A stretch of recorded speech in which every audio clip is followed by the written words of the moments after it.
Poet, writer, and hip-hop educational leader Tony Keith Jr. has now written a young adult novel. Yeah, his first book is called How the Boogeyman Became a Poet, and it's being described as an emotionally honest and self-reflective debut. But Mr. Keith is joining us this morning to talk more about his new book, and we can't wait to hear all about it. Good morning, Tony. How you doing? Good morning, good morning. I am joyful this morning is what I've been using lately. I'm joyful. I love that. Yeah, it's fantastic to hear. So tell us all about this book. What kind of story is happening here, and how is it different from the usual young adult novel? Oh, wow, that's great. So this is How the Boogeyman Became a Poet is a young adult memoir written in verse. And I think it's the verse that makes it slightly unique, right? And so meaning every page in the book is structured like poems.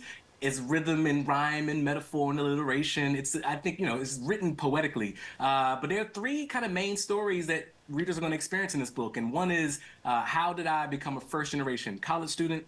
How did I come out of the closet as gay, or start coming out of the closet as gay? And how did I discover my poetic voice and sort of what it can do for me in terms of an affirmation? It takes place in the Washington, D.C. area, beginning in spring 1999 and ending in fall 2000. So it's a short time period in my life, 17-year-old Tony, senior year. How am I going to figure this out? And so the boogeyman in this case represents very much a metaphor of some fears of things. Did you say 17 in the year 2000? No, I was, yeah. I'm going to be 43 this year. So, okay, you do not look it, no, first of all. Not at all. Oh, thank you, thank you, thank you. Well, Tony, obviously this is a very personal story to you of some of the challenges you faced. What was it like writing that down, putting it down on paper? It was incredibly therapeutic, is I think the word that I've definitely been using quite a bit. I realized, when I started unpacking this box of poems that I had been hoarding around since I was a kid, of poems that I've been writing, to myself in the middle of the night when I was scared and confused about the world and I didn't really understand what was going on. What's important about this is, I was growing up gay in a world and I didn't know, I didn't have like any people in my family that I didn't have gay people around me. And so there was nothing to model, resemble, and it wasn't like I was like kissing boys in places. And so there was such this discovery about who I am in these poems. And so when I read them and decided to put them in this book, there was this moment of affirmation and relief and like, oh, Tony, you were a whole human being. You were just kind of hiding. You were scared to be who you were in public, and you hid your poems. You hid yourself in your poems. And now to be able to express them out loud on the stage and to put them in a book like this, major act of vulnerability, but also like relief and freedom. Because it's like, I hope anybody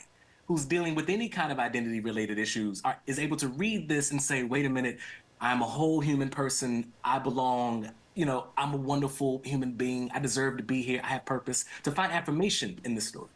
Did you have a book or any type of literature like this when you were growing up? And do you think it would have helped you on your journey of self-discovery?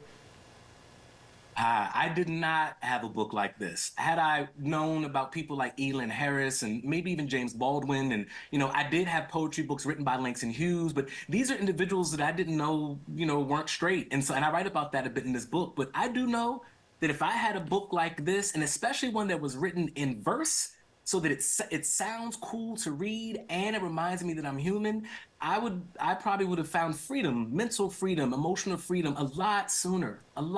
So yeah. Sorry, I guess ultimately at the end of the day, what do you hope readers of this book take away from it? I hope readers, if anything, first of all, just take away a good story. Books are meant to entertain, right? And I really hope that they are just entertained by the story, but also that they see some parts of themselves reflected in the stories or in the language. Again, that they are reminded of their humanity, and that they share it with others. Share some of these stories. Please, please, please, be an adult reading these with young people. Being a young person, read this with other young people. This is a community-based experience. Have fun. There's hip-hop in here. Who doesn't love hip-hop? I don't know. Tony, you're definitely selling it for us. I'm sure there are a lot of people who will be impacted by your book. Where can our viewers go to grab one, and where can they keep up with you and your future projects?